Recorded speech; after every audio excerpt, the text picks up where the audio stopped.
আসসালামু আলাইকুম রহমাতুল্লাহি বরকাত। মোর মাসকল আৰু ভাইসকল মনত ৰাখিবা, মোৰ মা আৰু আপোনালোকৰ মা ল'ৰা ছোৱালী একেবাৰে গৰ্ভৰ পৰা লালন পালন কৰি থাকে। তাৰমানে মোৰ মা কি কৰিছে, মোক লালন পালন কৰিছে সৰুৰ পৰা। এতিয়াতো মোৰ মা নাই, কবৰত গৈছে। গতিকে আপোনালোকৰ মা লালন পালন কৰি থাকে। আৰু আমি মাকৰ স্তনৰ গাখীৰ পান কৰিছিলোঁ। কিমান গাখীৰ পান কৰাইছিলে, সেই মাকৰ পৰা কথা মনত পৰে। যেতিয়া বন্ধকৰ মাকৰ কবৰৰ ওচৰলৈ যাওঁ, শুক্ৰবাৰত নামাজ পঢ়ি জিয়াৰত কৰোঁ, সেই মাকৰ কথা মনত পৰে। যেতিয়া মই শিশু আছিলোঁ, সৰু আছিলোঁ, মোৰ মা কিমান আদৰ সাদৰ মোক কৰিছিলে, সেই কথাখিনি মোৰ মনত পৰে। আপোনালোকক মায়ে আদৰ কৰে, মায়ে যিমান স্নেহ মমতা কৰে, মৰম কৰে, এনেকুৱা আদৰ বিশ্বৰ জমিত কোনো মহিলাই কৰিব নোৱাৰে। মোৰ মাসকল, তোমালোকৰ স্তনৰ গাখীৰ তোমালোকৰ ল'ৰা ছোৱালী খুৱাব লাগিব, আৰু মৰম কৰিব লাগিব। সৰু সৰু ল'ৰা ছোৱালী, তেওঁলোকৰ লগত যে ফেৰেস্তা থাকে, তেওঁলোক নিষ্পাপ, তেওঁলোকক মৰম স্নেহ কৰিব লাগিব। আৰু লাহে লাহে কি কৰিব লাগিব, বক্তব্য দিব লাগিব। আল্লাহ কোরআনত কৈছে, মহিলাসকল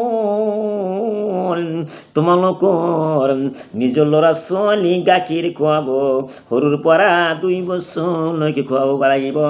সৰুৰ পৰা যে 2 বছৰলৈকে খুৱাব পাৰিব। কিছুমান মানুহে 2 বছৰ বেছি হৈ যায়, তাও শিশুক গাখীৰ খুৱায়। আৰে বন্ধুসকল, কোৱাক বিশ্বাস কৰিব লাগিব। গাখীৰ খুৱাবতে খং নকৰিবা।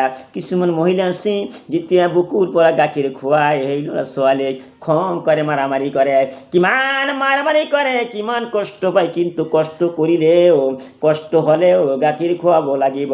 ল'ৰা ছোৱালী সেই হকটো কেতিয়াও তোমালোকে নষ্ট নকৰিবা। মাসকল, মই কৈছোঁ, আমিৰ হামজা, কোৰআনৰ পৰা হাদিছৰ পৰা মই কৈছোঁ। আৰু ল'ৰা ছোৱালীৰ হক নষ্ট নকৰিবা। মাকে 3টা কাম কৰে। মা নিজৰ ল'ৰা ছোৱালী গৰ্ভত স্থান দিয়ে, কিমান কষ্ট কৰি পেটৰ ভিতৰত গৰ্ভত সন্তান থাকে, কিমান আল্লাহৰ প্ৰশংসা কৰিব লাগিব। আলহামদুলিল্লাহ, মাকৰ গৰ্ভৰ পৰা শিশু জন্ম হৈ আছে, আমি দেখিছোঁ, সামনে খালাস কৰে, আমি দেখিছোঁ। তথাপিও আমি আল্লাহক বিশ্বাস নকৰোঁ। কিয় বিশ্বাস নকৰিবা? কিয় বিশ্বাস কৰা নাই বন্ধুসকলে? পৃথিৱীখন মাটিখন যেতিয়া কঁপনি উঠে, ভূমিকম্প আহে, গোটেই পৃথিৱী ধপ ধপ কৰি কাঁপি উঠে। কোনো পণ্ডিত, কোনো মানুহৰ শক্তি নাই যে এই পৃথিৱী, এই মাটি কব পাৰে, কিন্তু আল্লাহ কপাই দিয়ে। বন্ধুসকল, মাকে কি কৰিছে, গর্ভ সন্তান রাখে, আরো কষ্ট করে জন্ম দিয়ে।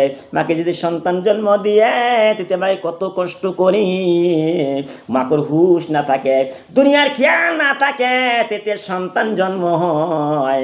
সেই সন্তান কেনে কই, আরে মাকক পাহরি যায়। ভাত খাওয়ার তেল সাবান নিদি মাকক কিমান গালি গালাজ পারে। এই সন্তান সকলের কারো জাহান্নাম অজীব হয়ে গেছে। নাউজুবিল্লাহ।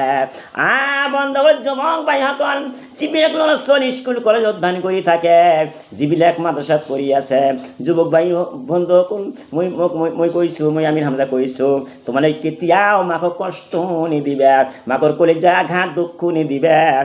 মাকৰ দোৱা আশীৰ্বাদ ল'বা, তুমি আকাশত উৰিব পাৰিবা, জান্নাতত যাব পাৰিবা, তোমাৰ কোনো বিপদ নঘটিব। মাকক যত্ন সেৱা কৰিব লাগিব। মাকে যিটো বিচাৰে সেইটো মাকক দিব লাগিব। আৰু নিজৰ গাখীৰ খুৱাই ডাঙৰ দীঘল কৰিছে, সেই পিতা মাতাৰ কথা মনত ৰাখিবা। আৰু এটা কথা মই কৈ আছোঁ, আৰে পিতাতকৈ মাকৰ 3 গুণ অধিকাৰ বেছি আছে। এজন মানুহে কয়, ইয়া ৰাসূলুল্লাহ সাল্লাল্লাহু আলাইহি সাল্লাম, বিশ্বর জমিনত আটাইতকৈ উত্তম ব্যক্তি, ভাল ব্যক্তি, গুড বেটার বেশ, আটাইতকৈ ভাল ব্যক্তি কোন হ'ব পাৰে? আমাৰ নবী ক'লে, উম্মক, তোমাৰ মা। আকৌ কয়, ইয়া ৰাসূলুল্লাহ বিশ্বর জমিনত আরও কোন ব্যক্তি ভাই যে উত্তম হব পারে? আমার নবী কলি উম্মাকা তোমার মা। তার পিছত আকৌ প্রশ্ন করলে হুদিলে ইয়া রাসূলুল্লাহ, তার পিছত কোন ব্যক্তি উত্তম ভাল হব পারে বিশ্বর জমিনত? আমার নবী কলে সাহাবারে তুমি হোনা যে উম্মাকা তোমার মা। আবার আকৌ প্রশ্ন করিছে ইয়া রাসূলুল্লাহ সাল্লাল্লাহু তার পিছত কি কোন হব পারে?